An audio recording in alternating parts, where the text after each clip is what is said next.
Quand notre esprit divague, quand notre cœur est sec ou quand les émotions nous dépassent, portons notre regard vers le Seigneur. Le Christ lui-même, dans sa souffrance sur la croix, a su puiser du courage en s'inspirant du livre des psaumes, son livre de prières. Ne perdons pas un jour sans prière. Les prières qui se trouvent dans les psaumes, pour exemple, peuvent nous donner de l'inspiration pour louer le Seigneur, peuvent nous permettre de reconnaître les dons qu'il a octroyés à toute la création. Nous pouvons, en lisant quelques prières des psaumes, les personnaliser, en nous rappelant pour nous-mêmes les bénédictions personnelles que nous avons reçues, notre situation, la condition pécheresse où nous nous trouvons, les besoins importants et impérieux que nous impose la vie.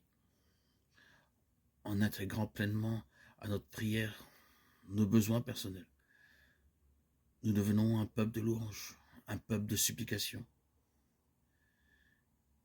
Et non simplement un peuple qui répète des prières, des récitations, mais un peuple qui loue Dieu, qui supplie le Seigneur avec ses propres mots, son propre langage, sa personnalité propre. Le livre des psaumes peut nous inspirer, mais ce n'est qu'une étape. Il faut utiliser ses propres mots, son propre langage pour s'adresser à Dieu. Dieu est Emmanuel. Il est venu parmi nous dans le Christ. Par l'habitation de son esprit, il reste à jamais parmi nous. Par la prière, nous nous connectons à Dieu, nous communiquons avec lui, nous rentrons en dialogue avec lui. Nous ouvrons notre cœur au Seigneur. La communauté chrétienne est l'habitacle de Dieu, son temple, où Dieu demeure, dans son esprit. Éphésiens 2, 22. Reconnaissons-le, nous sommes continuellement debout en présence de Dieu qui est venu parmi nous et demeure au milieu de nous.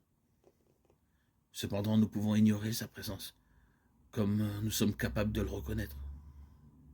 Ainsi, la prière doit être pour nous l'acte par lequel on reconnaît cette présence.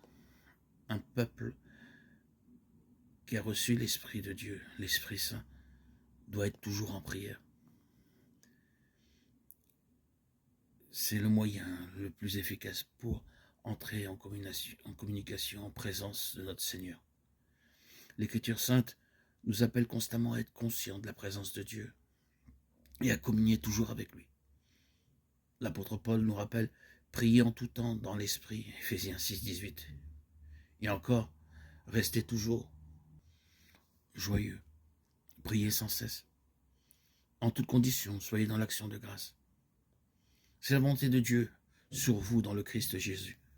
1 Timothée 5, 16, 18. Dieu est partout présent à nous.